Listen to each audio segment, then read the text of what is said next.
pwedeng magkanak eh. Matutulog siya. Hindi na pwedeng magkanak. Kung di bata mamatay siya. Pero nanalig ko sa... Una sa lahat, magpapasalamat muna tayo kay Ama na ligtas tayong lahat. And kung nakikita nyo sa title, alam niyo na kung saan ako pupunta. And lagi pa rin tayo mag-iingat. Suot pa rin natin yung mask natin dahil kahit anong oras may banta pa rin yung COVID, yung virus.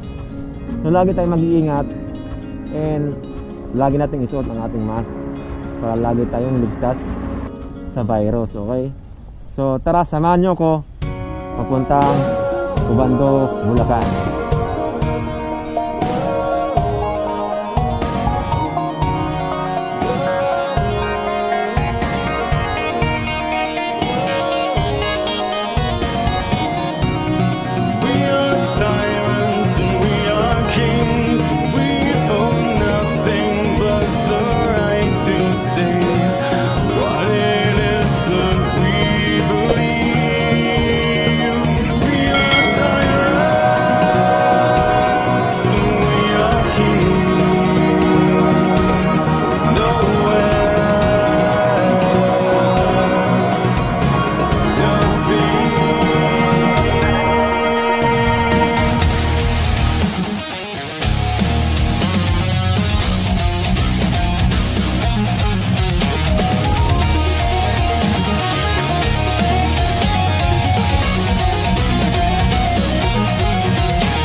Guys, ganda ng lugar.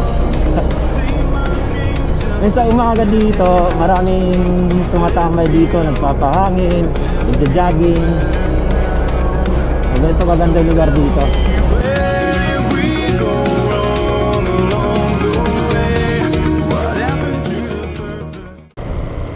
Pag ganito kaganda yung lugar na dadaanan mo, nakawala ng pagod, stress, diba? So pag bumabiyahe ka, nasapin mo yung ganda ng lugar na dinadaanan.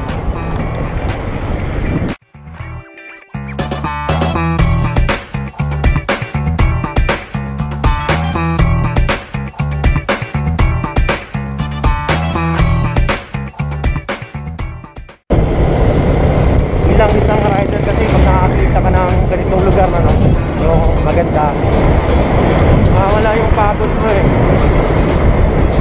Pagod sa biyahe. So, pagkapagod mo sa bahay nyo dahil nga quarantine. So, pag umalis ka sa bahay nyo, madaanan ka sa magandang lugar, nakawala ng stress sa buhay. Pagkapagod mo makawala.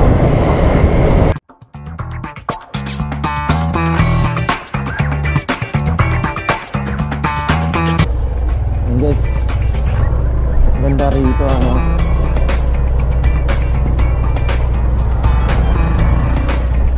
View.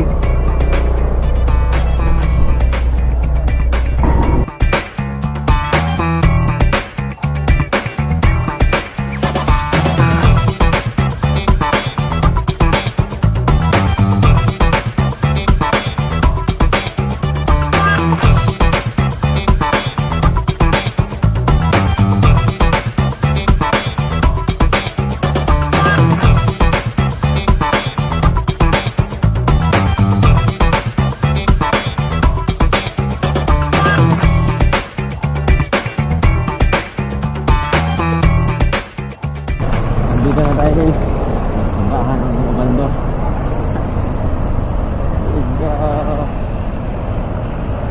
Pwede pumasok dyan tayo.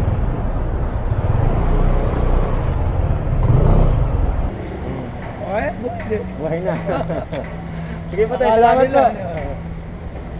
Ayan guys, oh, si tatay yung nagpapatunay na nagkakatotoo yung mga humihiling dito. Hindi lang yung hindi nagkaroon ng anak, pati ibang kahilingan, no? Nasa paniniwala mo yan, kung maniniwala ka o hindi.